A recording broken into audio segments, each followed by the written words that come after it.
अपने चैनल पर हम आप सबको खुशामदीद कहते हैं। इसको सब्सक्राइब करने के बाद बेल आइकन बटन को भी प्रेस कर लें ताकि हमारी तमाम नई आने वाली वीडियोस को टाइमली देख लें।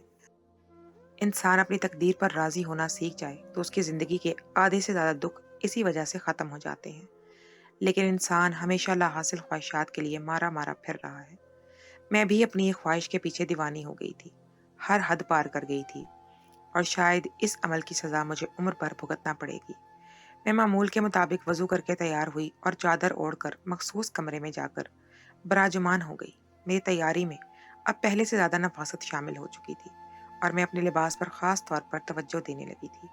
मेरे घर वालों को अंदाजा नहीं हुआ कब सादा सी चादर ओढ़ते ओढ़ते मैं खूबसूरत और छोटी चादर पहनने लगी थी और अब कुछ वक्त से मैं खुशबू का इस्तेमाल भी बड़े ज़ौक शौक से करती थी। मुझे देखकर ऐसा लगता था जैसे किसी मर्द से मैं मुलाकात के लिए खुद सजा सवार कर इस कमरे में दाखिल होती थी और कुछ ऐसा ही होता था। घर वालों ने मुझे मेरे हाल पर छोड़ रखा था, इसलिए कभी तवज्जो ही नहीं दी कि मैं कब तैयार होकर इस कमरे में मौजूद रहती और शाम होने पर भी कितनी देर तक इस कमरे में ठहरी रहती। कुछ देर बाद कमरे में मौलवी साहब दाखिल हुए थे और आकर मेरे सामने बैठ गए। मेरे दिन ब दिन बदलते अंदाज मौलवी साहब को भी नोट कर चुके थे, इसलिए मुझे एक नज़र देखकर वो नज़र झुका गए। मैं हर बार मौलवी साहब के यूं परेशान होकर नजरें झुकाने पर पतामंदी से मुस्कुराती थी।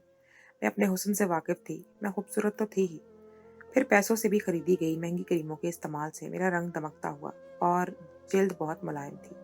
मुझे एक नज़र देखने पर सभी नज़र हटाना भूल जाते थे। मौलवी साहब भी बिल्कुल जवान लड़का था, जो एक अच्छा कारी था और मेरे वालिद के जान पहचान वालों में से किसी अजीज का बेटा होने की वजह से हमारे घर आता था। मुझे अंदाजा था कि इस जवान मौलवी के लिए मेरे पास अकेले में आना और मेरे लिए बेबाक अंदाज को बर्दाश्त करना बड़ा इम्तिहान था। वो मर्द था और मर्द एक खूबसूरत औरत से ज्यादा अरसा फासला बरकरार नहीं रख सकता। मगर मौलवी साहब का हर बार जब्त करके नजरें चुरा जाना मुझे कशमकश में डाल देता था। मुझे गरूर था कि मेरे हुस्न के सामने कोई भी मर्द ढेर हो सकता था। मैं पहले लापरवाही से सामने आती रही, मगर मुंतजिर रही थी कि किसी रोज मौलवी साहब मेरे सुकून की हुस्न की ताब ना ला सकेंगे और मेरी जानिब खुद ही माइल होना शुरू हो जाएंगे। मैं अपनी दोस्तों से मौलवी साहब का जिक्र करते हुए मर्दों का मजाक उड़ाती थी कि दाढ़ी रख लेने से कोई मर्द लोहे का नहीं बन जाता। हर मर्द के सीने में दिल होता है, जो कभी ना कभी किसी भी वक्त बेकरार हो सकता है। मुझे ज़ोम था कि मौलवी साहब जैसा मजबूत मर्द भी मेरे हुस्न से ज़ेर हो सकता है। मगर मेरा मजाक, गरूर और इंतजार कुछ रोज के बाद ही मुझे अपना ही मजाक उड़ाता हुआ महसूस हुआ था। मैं चिढ़ने लगी और जानबूझकर रोजाना मौलवी साहब को ज्यादा वक्त के लिए रोकती और बहाने से जिच करती थी। मैं मौलवी साहब को मुतवज्जा करने की कोशिशें करने लगी थी, मगर हर बार मुझे नाकामी होती थी और ये बात दिन ब दिन मेरे अंदर बगावत पैदा कर चुकी थी। और जब एक रोज मुझे मौलवी साहब ने सख्ती से झिड़का तो मुझे गुस्सा आ गया और मैंने तब गुस्से में बिना सोचे समझे ऐसी हरकत कर दी जो मेरी जिंदगी को बदल कर रख गई। और मेरी वही हरकत मुझे जिंदगी भर के लिए ऐसे अजाब से दो चार कर गई थी कि ना मेरी इज्जत रही, ना मेरी जिंदगी में कोई रौनक बाकी रही। खुशियां मुझसे रूठ गई थी। न जाने क्यों मैं इस शरीफुल नफ्स मौलवी के सर पर सवार होकर रह गई थी और दिन ब दिन मेरी बेबाकी में इजाफा होता जा रहा था। मैं जो आम तौर पर कभी लड़कों को मुंह न लगाती थी और मौलवी साहब की तवज्जो हासिल करने के लिए हर हद से गुजरती जा रही थी और पस्ती में गिरती चली जा रही थी। हालांकि मौलवी साहब से मिलने से पहले मैं बहुत लापरवाह लड़की थी, अपनी मर्जी की मालिक थी, अपने आप में खुश रहा करती थी। मैं खाते पीते घराने की इकलौती बेटी थी। मेरा बाप सरकारी मुलाजिम था। घर में रुपए पैसे की कोई कमी ना थी। मेरे माँ बाप ने मसरूफियत भरी जिंदगी गुजारी। इनकी तवज्जो में कमी को अक्सर मैं शिद्दत से महसूस करती थी। घर से वो मोहब्बत और तवज्जो ना मिली तो मैंने इसे बाहर के लोगों में तलाश करना शुरू कर दिया। कम उम्री में ही सजने संवरने का मुझे बेहद शौक था। कुछ मेरी सूरत अच्छी थी, इस पर मैं मेहनत इतनी करती थी कि हसीन लड़कियों में शुमार मेरा होने लगा और सब तारीफों के बोल बांधते थे। मैं खूबसूरत होने के साथ साथ ज़हीन भी थी। दुनियावी तालीम में हर बार मुकम्मल और बेहतरीन नंबर लेने के लिए लगी थी। मगर कुरान पढ़ना मुझे हमेशा से मुश्किल लगता था। मैं कुरान का शब्द याद नहीं कर पाती थी, ना कभी तवज्जो से सुनती थी। मैं बड़ी हुई तो मेरे माँ बाप परेशान होने लगे। जवान बेटी को किसी मौलवी से कैसे पढ़ाते, किसी मदरसे से जाकर सुनकर मैं अकता जाती थी। मेरा दिल दुनिया में नहीं लगता था। मेरा बस चलता तो नमाज कुरान की तरफ कभी भी ना आती। मेरे माँ बाप ने जितना भी लाड प्यार दिया था, मगर इतनी आज़ादी नहीं दी थी कि मैं कुरान पढ़े बिना ही जिंदगी गुजार देती। मेरी रिटाई और बेतौजीही के बायस मेरे लिए हर मुमकिन कोशिश की गई कि मैं कुरान पढ़ूं, हत्ता कि हमारे घर आने वाले एक हाफिज कुरान मुलाजमा से भी मेरी माँ ने दरख्वास्त की कि वो मुझे पढ़ाए, मगर मेरा रवैया और लापरवाही सबको ही चंद दिन बाद सब कुछ छोड़ छाड़ कर भाग जाने पर मजबूर कर देता था। वक्त गुजरने के साथ साथ मेरा दिल नमाज कुरान से मजीद उकताने लगा था। मेरी उकताहट ने मेरे माँ बाप को बुरी तरह डरा दिया। एक बच्ची को जबरदस्ती कुरान पढ़ने पर उकसाया जा सकता था, मगर मैं बच्ची थी तो मुझे आज़ाद रखा गया था, और अब जवान लड़की को जबरदस्ती पढ़ाना मुश्किल तरीन मरहला था। तब एक रोज मेरे वालिद की परेशानी पर एक इनके बेहतरीन दोस्त ने इनको तसल्ली दी और कहा कि इनका बेटा हाफिज़ कुरान है और बहुत अच्छा कुरान पढ़ाता है। इनको बिल्कुल लगा कि प्यारी कुरान पाक सुनकर मेरी मुझ में दिलचस्पी पैदा होगी और मैं शौक से कुरान पाक पढ़ने लगूंगी। उनकी बात दुरुस्त थी, मगर मेरी दिलचस्पी की वजह उसकी अच्छी किरात में पढ़ा जाने वाला कुरान हरगिज नहीं था। मेरी जिंदगी में पहली बार मुझे कुरान पढ़ाने वाला बुरी तरह मुतवज्जो कर गया था, और मैं अपनी पसंदीदगी पर खुद भी हैरान थी। अजीब सी बात थी कि जिस लड़की को कुरान में दिलचस्पी नहीं थी, वो एक कारी की दीवानी कैसे हो गई थी। मेरे वालिद साहब ने जब मुझे बताया कि इनके दोस्त की मेहरबानी से मेरा मसला हल हो गया है और रोजाना मुझे कुरान पाक पढ़ाने कारी घर पर आया करेगा, तो मैं ये सुनकर बुरी तरह चिढ़ गई थी। मेरे दिमाग में एक उधेड़ उम्र संजीदा चेहरे वाले मौलवी साहब आए थे, जिनकी दाढ़ी लंबी थी और वो हर गलती पर तंजिया लहजे में नोक टोक करके मेरा दिमाग खराब करने वाला था। मैं उकताई हुई सी बैठी थी। इनकार की गुंजाइश नहीं थी, बल्कि इस बार मेरे वालिद ने निहायत सख्ती से मुझे ताकीद की थी कि मौलवी साहब को बिल्कुल भी तंग ना करो और सबक पढ़ाया करे, जो भी वो याद करना जरूरी होगा। मेरी माँ के पूछने पर मेरे वालिद ने बता रहे थे कि वो कारी इनके दोस्त का बेटा है। उन्होंने बताया कि वो लड़का हाफिज कुरान है। जब मुझे पता चला कि वो लड़का पेशावर मौलवी नहीं था, बल्कि एक पढ़ा लिखा नौजवान था, तो सिर्फ मेरे वालिद की खातिर मुझे घर पढ़ाने आ रहा था, मैं मुतमईन हो गई। मुझे लगता था किसी लड़के को बेवकूफ़ बनाकर जान छुड़ाना मेरे लिए नहायत आसान था। मैं पहले रोज नहायत सादा और खराब हुलिये में कुरान पाक पढ़ने के लिए गई, मगर सामने बैठे मौलवी साहब को देखकर मैं ठटक गई थी। वो छोटी सी दाढ़ी वाले नहायत संजीदा से मर्द थे, जो सादा से लिबास में सर झुकाए मेरे वालिद के सामने खड़े थे। मैं कमरे में पहुंची तो मेरे वालिद मुझे अच्छे से कुरान पाक पढ़ने की तलकीन करके चले गए थे।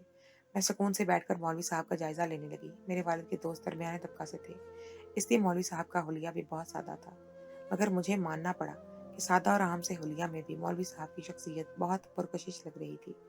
वो संजीदगी से मुझे कुरान पाक पढ़ाने और अपना पढ़ाया हुआ तवज्जो से सुनने और उठकर चले जाते थे। पहले रोज से ही मौलवी साहब ने मुझे बराबर करवा दिया था कि मैं इनको ज्यादा मुखातिब ना करूं, बल्कि कुरान पाक पढ़ने पर तवज्जो दूं। अगर मुझे फिर भी कुछ पूछना हो या बात करनी हो तो इनको मौलवी साहब से कहूं और एहतरामन बात करूं। ज्यादा मुझे याद रहे ताकि कि वो उस्ताद हैं और मैं इनकी तालिबा हूँ। हैरत की बात तो ये थी कि मैं मौलवी साहब की हर बात मानती चली गई थी। रोजाना वक्त पर मैं तैयार होकर इस कमरे में जाकर बैठती थी, और पहली बार मैं कुरान पाक बहुत तवज्जो से पढ़ने लगी थी, ताकि मौलवी साहब मुझे कम अकल या नालायक ना समझे। मैं मौलवी साहब की शख्सियत से बहुत मुतासर रहने लगी थी।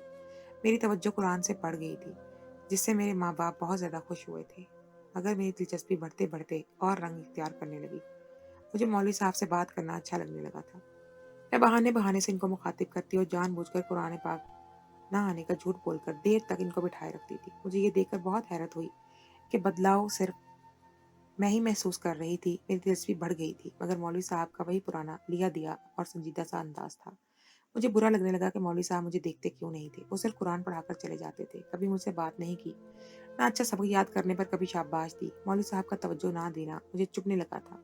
मुझे गरूर था कि मैं मौलवी साहब को अपने हुस्न की वजह से मतवज्जो कर सकती हूँ। मैं दिन ब दिन अपना हुलिया बेहतर करती गई, और फिर एक रोज बाकायदा साफ नया लिबास पहनकर कुरान पढ़ने गई। मौलवी साहब के अंदाज बदस्तूर वही थे, और मेरी मेहनत बढ़ती जा रही थी। मैं लिबास के साथ साथ चेहरे को भी संवारने लगी, खुशबुओं का बेधड़क इस्तेमाल करने लगी, ताकि मौलवी साहब मजीद मुझसे लापरवाह ना रह पाए, और मेरी कोशिश कामयाब होने लगी थी। मौलवी साहब पहले बहुत संजीदा होकर पढ़ाया करते थे और चले जाते थे, मगर अब वो हर बार मुझे देखकर चौंक जाते और कुरान पढ़ाते हुए जब बार बार मैं जानबूझकर गलती करती तो संजीदगी से मुझे देखने लगते थे। मुझे लगा कि मैं मौलवी साहब को अपनी तरफ मतवज्जो करने में कामयाब हो रही हूँ। मौलवी साहब मुझे देखकर जब भी नजरें चुराते मैं अपनी कामयाबी पर खुश हो जाती थी, मगर मौलवी साहब ने मेरी तवक्को के बरअक्स इससे भी ज्यादा कोई तासुर नहीं दिया था। हर बार जब बहुत खूबसूरत तैयार होकर मैं जाती और मुझे लगता कि इस बार मौलवी साहब का जब्त जवाब दे जाएगा, मौलवी साहब मजीद मुख्तसर पढ़ाकर चले जाते। मैं बहाने से मौलवी साहब को रोकती और उनसे बार बार सबक आगे पढ़ाने का कहती। मौलवी साहब की तवज्जो हासिल करने में मैं कुरान पाक अच्छे से पढ़ने लगी थी, मगर वो इतना मजबूत किरदार का मर्द था, جو میرے حسن کے جال میں پھنستا ہی نہیں تھا۔ مولوی صاحب نے میرا غرور خاک میں ملایا تھا اور یہ میرا دعویٰ بھی خاک کر دیا تھا کہ مرد خوبصورت لڑکی کو دیکھ کر اپنا آپ بھلا دیتا ہے۔ مولوی صاحب کبھی بھی میرے باریک چادر سے پریشان ہو جاتے تھے۔ میرے تنگ لباس میں واضح ہوتے جسم خد و خال پر کئی بار مولوی صاحب خفت سے چہرہ جھکا لیتے تھے۔ میں نے خوشبوؤں کا استعمال بڑھایا تو قرآن پاک پڑھاتے ہوئے مولوی صاحب اپنے پہلو بدلنے لگتے، کیونکہ وہ بھی عام مرد تھے اور انتہائی تنہائی میں شیطان بھی ورگلاتا ہے، مگر وہ ہر بار تنگ ہونے پر جھٹکے سے اٹھ کر چلے جاتے تھے۔ میری کوششیں بڑھی تو مولوی صاحب کا صبر بھی جواب دینے لگا۔ میں مولوی صاحب کے مسلسل نظر انداز کرنے پر تھک گئی تھی۔ اس مرد کو زیر کرنے کی کوششوں میں خود ہار مان چکی تھی۔ مجھے احساس ہو گیا تھا کہ میں پہلے روز سے ہی مولوی صاحب پر عاشق ہو چکی تھی۔ ایک روز میں نے قرآن پڑھنے سے ہوئے اچانک مولوی صاحب کو بول دیا کہ میں انہیں پسند کرنے لگی ہوں۔ میں ان سے پوچھنے لگی کہ انہیں میں کیسی لگتی ہوں۔ مجھے لگا کہ وہ میرے اظہار پر بول دیں گے کہ وہ بھی مجھ میں دلچسپی رکھتے ہیں، مگر میرا اظہار کرنا مولوی صاحب کو شدید پیش دلا گیا۔ وہ غصے میں بولے کہ میں تمہیں صرف تمہارے باپ کی خاطر برداشت کرتا آیا ہوں، مگر اب حد ہو گئی ہے۔ تم جیسی لڑکی اس قابل نہیں ہے کہ میں اس پر اپنا وقت برباد کروں۔ تم نے تو قرآن جیسی پاکیزہ کتاب کا بھی احترام نہیں کیا۔ مولوی صاحب غصے سے بول کر اٹھ کر کھڑے ہوئے۔ میرا مسکراتا ہوا خوبصورت چہرہ توہین سے سرخ ہو گیا تھا۔ مجھے مولوی صاحب سے غرور اور اکڑ پر شدید غصہ آیا تھا۔ میں اچانک کھڑی ہوئی اور اس سے پہلے کہ مولوی صاحب وہاں سے ہمیشہ کے لیے چلے جاتے، میں نے کھڑے کھڑے اپنا خوبصورت لباس وہیں پر تار تار کر دیا۔ قرآن کو ادب سے بند کر کے ایک طرف رکھتے ہوئے مولوی صاحب میری حرکت پر گئی تو وہ حیرت سے سکتہ زدہ رہ گئے، جبکہ میں مسلسل اپنا لباس پھاڑتی خود کو نوچتے ہوئے چیخنے لگی۔ شام کا وقت تھا، اس لیے میرے والدین بھی گھر پر ہی موجود تھے۔ میری چیخوں پر وہ دونوں بھاگتے ہوئے کمرے میں آئے تو مولوی صاحب حواس باختگی سے کمرے سے نکل رہے تھے۔ میں پیچھے زمین پر سمٹی ہوئی سی بیٹھ کر رو رہی تھی۔ اپنے والد کو دیکھ کر میں روتے ہوئے بولی کہ مولوی صاحب نے میری عزت لوٹ لی ہے۔ میں تب بری طرح رو رہی تھی۔ میری حالت خراب ہو چکی تھی، کیونکہ اس وقت بھی مولوی صاحب پر الزام لگاتے ہوئے میرا دل خوف سے لرز رہا تھا۔ مجھے اچھا نہیں لگ رہا تھا کہ میں اتنا گھناؤنا الزام لگا رہی تھی، اور مجھے مولوی صاحب کا رد کر کے جانا بھی دکھی کر رہا تھا۔ میں تڑپ تڑپ کر روتی سوچ رہی تھی کہ مجھ میں کیا کمی تھی۔ میں نے اتنی کوشش کی، میں اس مرد کی عادی ہو گئی تھی، اس کی عاشق ہو چکی تھی۔ اگر وہ چلا جاتا تو مجھے یقین تھا میرے لیے جینا دوبر ہو جاتا۔ میں اپنے غم پر آنسو بہا رہی تھی۔ میری ماں نے آگے بڑھ کر مجھے سینے سے لگا لیا، جبکہ میرے والد نے مولوی صاحب کا گریبان پکڑ لیا۔ مولوی صاحب میرے والد کو یقین دلاتے رہے کہ میں غلط بیانی سے کام لے رہی ہوں، مگر میری حالت میرے والد کو تڑپا رہی تھی۔ مولوی صاحب نے مجھے جھوٹا کہا تو میرے والد نے اسے تھپڑ سے دے مارا۔ وہ غصے سے اسے مارنے لگے اور مولوی صاحب یکدم بالکل چپ ہو گئے۔ شاید وہ الزام اور ذلت کو سہ نہیں پائے تھے۔ میرا دل بری طرح سے رونے لگا۔ مولوی صاحب کو مار کھاتا دیکھ کر مجھے شدید پچھتاوا آ رہا تھا۔ میں صرف مولوی صاحب کو توجہ چاہتی تھی، مگر میں نے غلط راستہ اپنا لیا تھا۔ مجھے اپنی غلطی کا احساس اسی پل ہو گیا تھا، اسی لیے روتی ہی رہی، مگر مجھ میں ہمت نہیں ہو پائی تھی کہ اپنے والد سے کہہ دیتی کہ میں جھوٹی ہوں۔ اتنا بڑا تماشا لگانے کے بعد میں اپنی حقیقت نہیں بتا پا رہی تھی۔ میری بگڑتی ہوئی حالت پر میری ماں گھبرا گئی۔ میں حساس تھی جو ایسے کسی معاملہ کو برداشت نہیں کر پاتی تھی، مگر مولوی صاحب پر اتنا گھناؤنا الزام لگاتے ہوئے نہ جانے میری حساسیت کہاں جا سوئی تھی۔ مجھے لگا تھا وہ بات ختم ہو جائے گی اور میرے اس الزام کا کوئی فائدہ نہیں رہے گا، مگر اسی وقت میرے باپ نے چیخ کر بولے اور الفاظ ادا کیے، وہ مجھ پر جھٹکا لگا تھا۔ میں رونا بھول کر اپنے باپ کو دیکھنے لگی۔ مولوی صاحب بھی حواس باختہ ہو گئے اور پھر سے یقین دلانے لگے کہ ان کا کوئی قصور نہیں ہے۔ میرے والد نے اس وقت اپنے دوست کو کال ملائی۔ میرے والد فیصلہ سنا چکے تھے کہ اب مولوی صاحب کو اور میرا نکاح ہوگا۔ اپنے دوست کو بھی بلوا کر میرے والد نے کہہ دیا کہ میری اکلوتی بیٹی لاڈو پلی قرآن پاک کی تعلیم حاصل کرنے کے بہانے تمہارے بیٹے نے اس کی عزت داغدار کر دی ہے۔ میرے والد غصے سے کہا کہ میری بیٹی کی عزت اب زمانے کی نظروں میں معتبر نہیں رہی۔ تمہارا یہی بیٹا اب اسے عزت دے گا اور اس کی عزت لوٹائے گا۔ مولوی صاحب سرخ آنکھیں لیے کھڑے رہ گئے تھے۔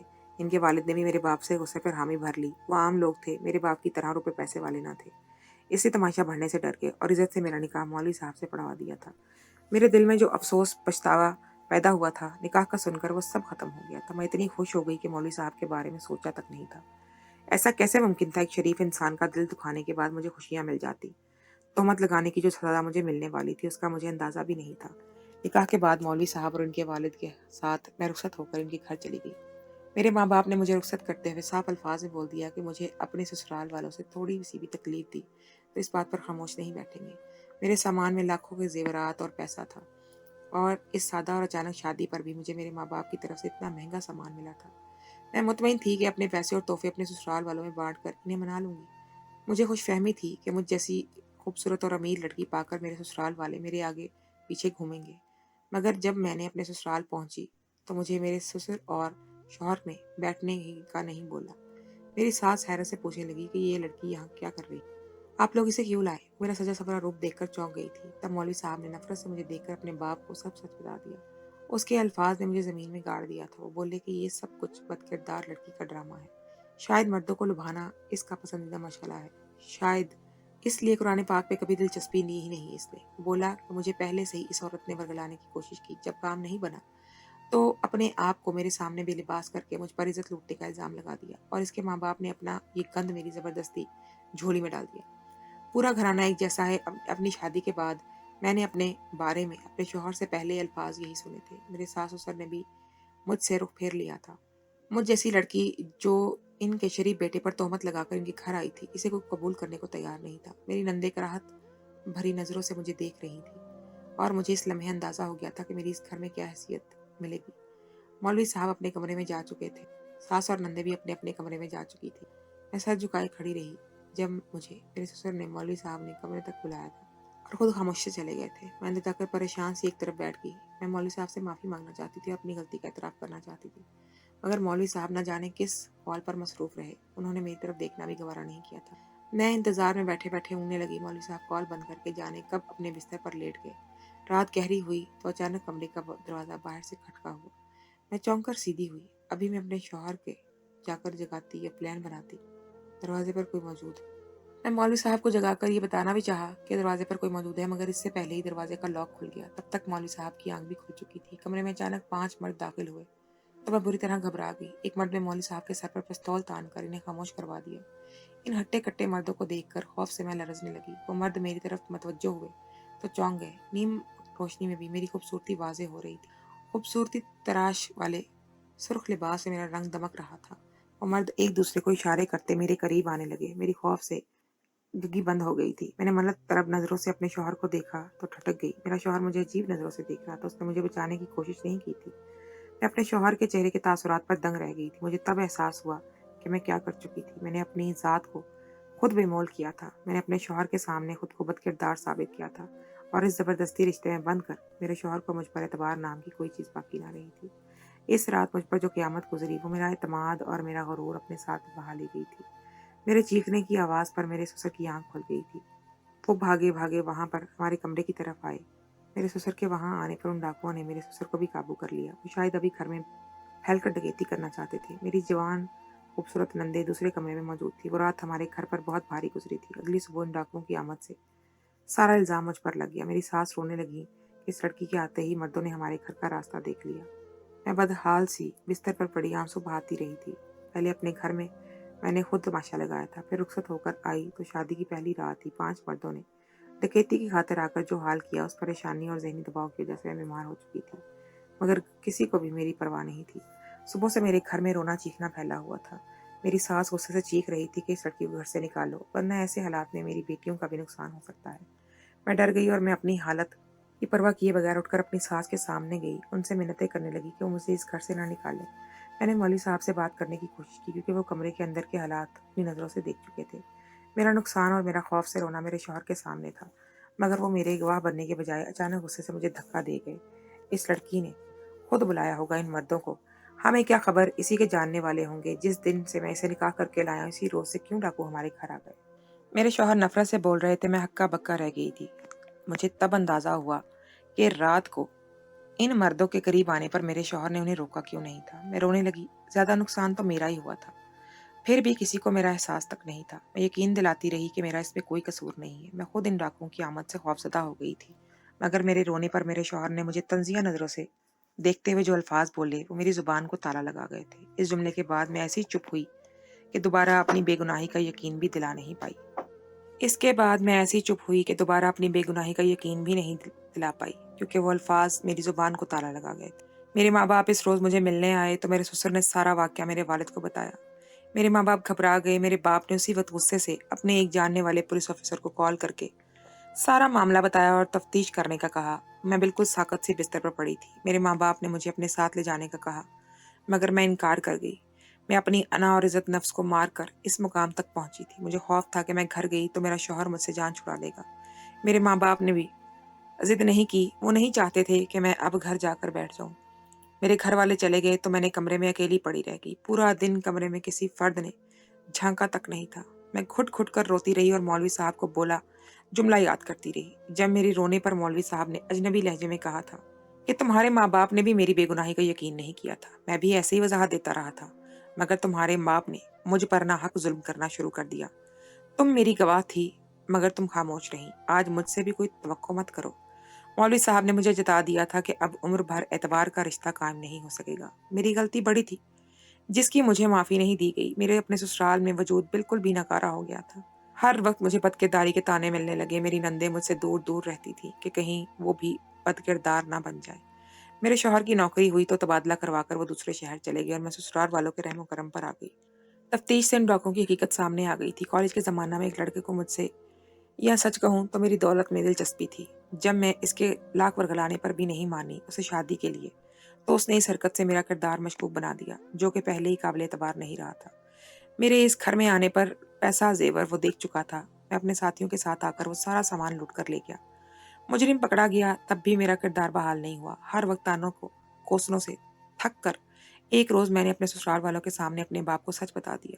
میں اپنے ضمیر کا بوجھ ہلکا کرنا چاہتی تھی۔ میں نے مولوی صاحب کی کردار کی گواہی دے دی۔ میرے باپ اور ماں دنگ رہ گئے تھے۔ میں اپنے حالات سے تھک چکی تھی۔ روتے ہوئے اپنے والدین کی فریاد کی کہ مجھے اپنے ساتھ لے جائے، میں اپنی غلطی کی سزا نہیں جھیل سکتی مزید۔ میرے والد نے سختی سے مجھے جھٹک دیا اور بولے کہ تم نے غلطی نہیں کی بلکہ تہمت لگائی ہے، اب اپنے گناہ کی سزا جھیلو اور اپنے شوہر سے معافی مانگو۔ میرے والدین نے مجھے ساتھ لے جانے سے انکار کر دیا۔ میں اتنے لاڈ پیار سے پالنے والے والدین کا بدلا ہوا روپ دیکھ کر ڈھہ سی گئی تھی۔ شوہر سے معافی مانگتی تو وہ بات کرنا بھی گوارا نہیں کرتا تھا۔ ساس ہر وقت سناتی تھی کہ تم میرے بیٹے کے قابل نہیں ہو، میرے بیٹے کے سامنے 5 مردوں نے تمہارے ساتھ زنا کیا، اب ہمارا بیٹا کیسے تمہیں قبول کرے۔ میں اپنی ساس کو کبھی یقین نہیں دلا پائی کہ اس رات میں نے صرف میرے ماں باپ کے دیے گئے مہنگے زیورات اور پیسہ گوایا تھا۔ وہ ڈاکو ابھی تک میری عزت پر ہاتھ ڈالنے والے تھے کہ میرے سسر وہاں پر آ کر ان ڈاکوؤں کا متوجہ ہونے سے پہلے ہی پولیس کو کال کر چکے تھے۔ پولیس سے بچنے کے لیے وہ آوارہ لڑکے زیورات پیسہ لے کر سب بھاگ گئے تھے۔ میں اس نقصان پر روتی رہ گئی تھی۔ میرے پاس نہ پیسہ بچا تھا نہ حسن کسی کام آیا تھا۔ میرا شوہر گواہ تھا اس بات کا۔ اس رات میری عزت محفوظ رہی تھی مگر وہ میری گواہی نہیں دیتا تھا۔ میرے سسر نے جب بھی میرے شوہر کو کال کر کے سمجھایا کہ اپنی بیوی کو اپنے ساتھ لے جاؤ، میرا شوہر ایک ہی بات بولتا کہ میں اس عورت کو دیکھتا ہوں تو اپنی ذلت یاد آتی ہے مجھے، اپنے چہرے پر پڑنے والے ان تھپڑوں کی جلن محسوس ہوتی ہے اور میرا دل سخت کر دیتی ہے وہ۔ میں اس عورت کو زندگی بھر نہ کبھی طلاق دوں گا نہ اپناؤں گا۔ میرے ساس سسر اپنے بیٹے کی اس اجاڑ زندگی کا الزام مجھے دیتے تھے۔ وقت گزرتا گیا، میری نندوں کی باعزت طریقے سے شادیاں ہو گئی۔ وہ بہت مان سے اپنے گھر میں آتی تھی اور عزت سے سسرال میں رہتی تھی۔ میرا نہ میکہ رہا تھا نہ سسرال میں عزت رہی تھی۔ اب میری شادی کو 4 سال گزر گئے ہیں۔ میں چپ چاپ اپنے ساس سسر کی خدمت کرتی ہوں اور تانے سنتی رہتی ہوں۔ اللہ نے دنیا سے توڑ کر مجھے خود سے جوڑ دیا ہے، مگر میں اب سجدوں میں اکثر اللہ کے سامنے رو پڑتی ہوں۔ میرا گناہ کیا اتنا بڑا تھا کہ 4 سال کی طویل سزا کے بعد بھی مجھے کہیں سے معافی نہیں مل رہی تھی۔ اللہ نے تو بڑے سے بڑا گناہ معاف کر دیا، اس کے بندے اتنا بڑا ظرف کیوں نہیں کرتے؟ میں آج تک سوچتی رہ جاتی ہوں کہ کبھی میرا شوہر مجھے معاف کرے گا یا مجھے ساری عمر تنہا رہنا ہوگا۔ میں پوچھنا چاہتی ہوں کہ کیا مجھے کسی کو پسند کرنا کتنا بڑا گناہ ٹھہرایا گیا؟ اس کو حاصل کرنے کا طریقہ غلط تھا میرا، اور اگر غلط طریقہ تھا تو کیا شرمندگی کے بعد بھی میرے لیے معافی جیسی شے نہیں بچی تھی؟ میرا دل رات رات بھر تڑپتا رہتا ہے۔ میری ایک غلطی میری زندگی کی سبھی خوشیوں کو مجھ سے چھین کر ہی لے گئی تھی جیسے۔